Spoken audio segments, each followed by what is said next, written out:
দুর্ভাগ্যই বলবো আমি যে দিলদার ভাইয়ের সঙ্গে আমার অভিনয় করার সুযোগ হয়নি। তবে ওনার সঙ্গে একটা স্মৃতি আছে।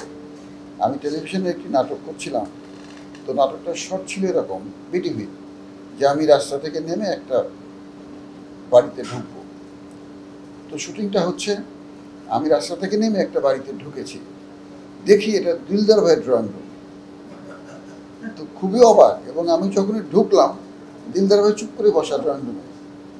শট শেষ হলো, দিলদার ভাই বলেন, এই মিয়া বসেন বসেন বসেন, আমার বাড়িতে ঢুকে পড়ছেন মিয়া, আপনি জানেন আমার বাড়ির সব, আমার বউ সুদ্ধা, পোলাপান সুদ্ধা, আমারে পছন্দ করে না, আপনারে পছন্দ করে। এই একটা কথা হয়েছিল দিলদার ভাইয়ের সঙ্গে ওনার ড্রয়িং রুমে হঠাৎ ঢুকে যাওয়ার কারণে। তারপর তো পুরো ইউনিট বাইরে দাঁড়ানো টেলিভিশনে, যে আমি যে বাসায় ঢুকলাম বের হচ্ছি না কেন। দিলদার ভাই আমাকে বসায়, এটা খান সেটা খান ওইটা খান, আমাকে আপ্যায়ন শুরু করলেন। তারপর দেখি শুটিং ইউনিট থেকে একজন এসে দেখলো যে আরে আমি তো খাওয়া দাওয়া করছি, আমি বললাম এটা তো দিলদার ভাইয়ের বাসা, আমার তো উঠতে দিচ্ছে না। এই একটা স্মৃতি ওনার সঙ্গে আমার আছে, কিন্তু একসঙ্গে ছবি করি, ছবি করার ভাগ্য আমার হয় না। অসাধারণ ভালো মানুষ আমার সঙ্গে। তখন আমরা বললাম না, আমরা তো সবসময় নিজের প্রশংসাটাই করি।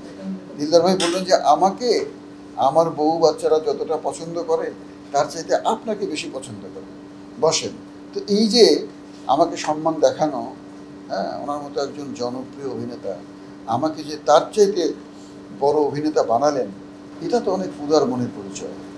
তো সেই 15 মিনিটের পরিচয়, 15 মিনিটের গল্প থেকে ওনাকে অবশ্যই আমার অনেক ভালো মানুষ মনে হয়েছে।